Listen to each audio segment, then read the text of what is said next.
আমি তো এই সাত যোগ্যতার আলেম খুঁজে পাইনি তো এখনো। এখন তরুণ ওলামায়ে কেরাম যারা আছেন তারা আজকে বাসায় গিয়ে আয়নাতে দেখে চিন্তা করবেন, এই বিজ্ঞাপনটা যদি 2024 সালে দেওয়া হয় আপনারা একজনও আবেদন করতে পারবেন কিনা। আপনারা জানেন যে পৃথিবীর ইতিহাসে সবচেয়ে লম্বা সময় ধরে যারা শাসন করেছে তাদের মধ্যে অন্যতম হচ্ছে টার্কিশ এম্পায়ার, যাদেরকে অটোমান ওসমানীয় খেলাফত সাম্রাজ্য যে ভাষায় বলেন আর কি। অটোমান এম্পায়ারের সময়ে তারা মামলুক সহ হিসাব করলে প্রায় 800-850 বছর শাসন করেছে এবং এই পুরো ওসমানী খেলাফতের ভিতরে সবচেয়ে সফল শাসক বলা হয় সুলতান সুলাইমানকে। ইংলিশে ওনাকে নিয়ে লেজেন্ডারি বুকস আছে, কিংবদন্তি, সুলাইমান দ্য ম্যাগনিফিসেন্ট, প্রচুর বই পুস্তক আছে আর কি। ইউরোপের ঐতিহাসিকরা লিখেছেন যে জেনেসারিস ছিল তখন। জেনেসারিস মানে হচ্ছে ধরেন এলিট ফোর্স, যেটাকে আমরা বলি যে একটা সাম্রাজ্যে অনেক ধরনের ফোর্স থাকে, তার ভিতরে যেটা এলিট ফোর্স ছিল, যেটা সুলতান সুলেমান নিজে কমান্ড করতেন।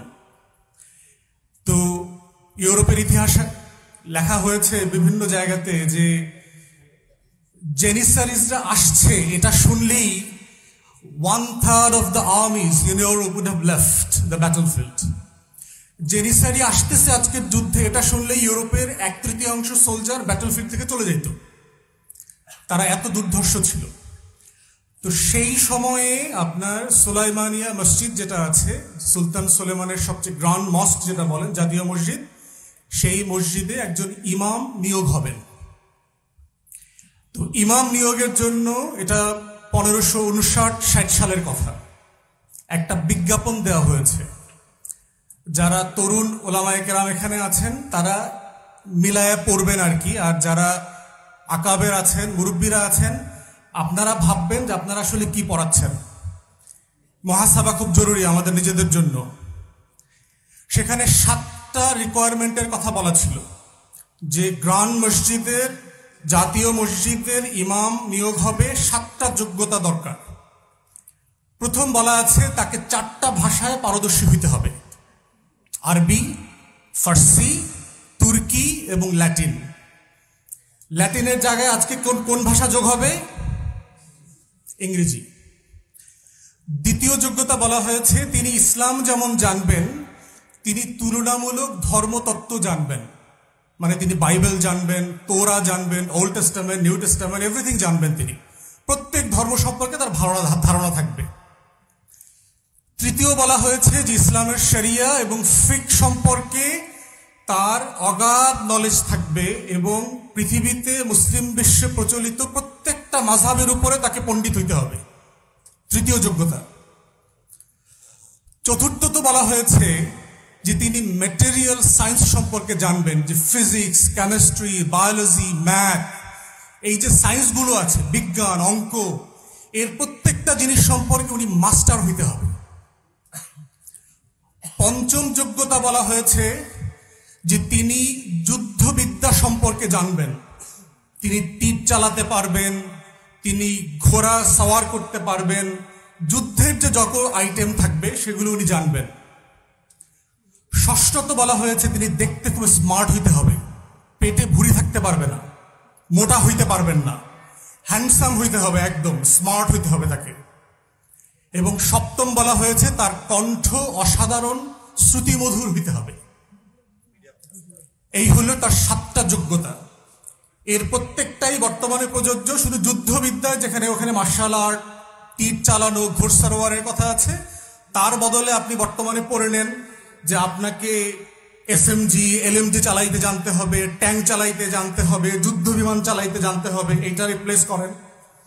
আর হচ্ছে ভাষার যেটা, এখন তরুণ ওলামায়ে কেরাম যারা আছেন তারা আজকে বাসায় গিয়ে আয়নাতে দেখে চিন্তা করবেন, এই বিজ্ঞাপনটা যদি 2024 সালে দেওয়া হয় আপনারা একজনও আবেদন করতে পারবেন কিনা।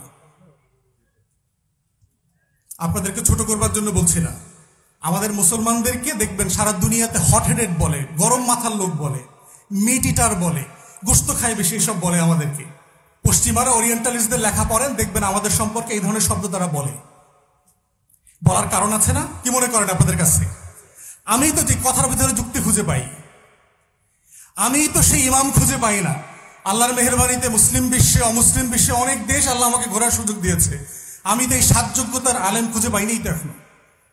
আমার ওলামায়ে কেরামদের প্রতি আমার কোনো অশ্রদ্ধা নাই, আমি আপনাদেরকে ওয়ারাসাতুল আম্বিয়া মনে করি। কিন্তু বুঝতে হবে যে আল্লাহ তাআলা অযোগ্য ব্যক্তির হাতে নেতৃত্ব দেন না, পৃথিবী দেন নাই কখনো।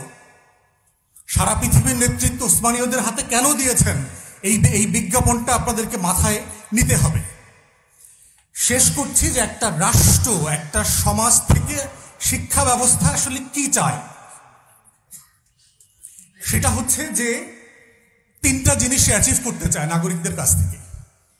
একটা হচ্ছে যে সে কিছু জ্ঞান শিখাইতে চায়, তার সম্পর্কে, তার চারপাশ সম্পর্কে, তার সমাজ সম্পর্কে, তার ইতিহাস, তার সমসাময়িক দুনিয়া সম্পর্কে জানাইতে চায়।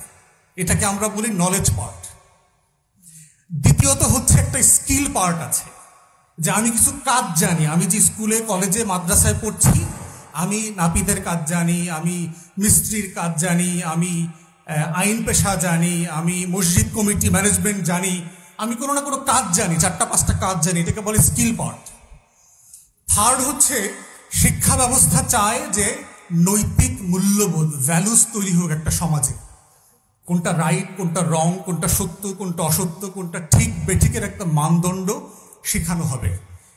এইটাই হচ্ছে যেটা আপনারা বারবার ইসলামী শিক্ষা ব্যবস্থার কথা বারবার বলছেন।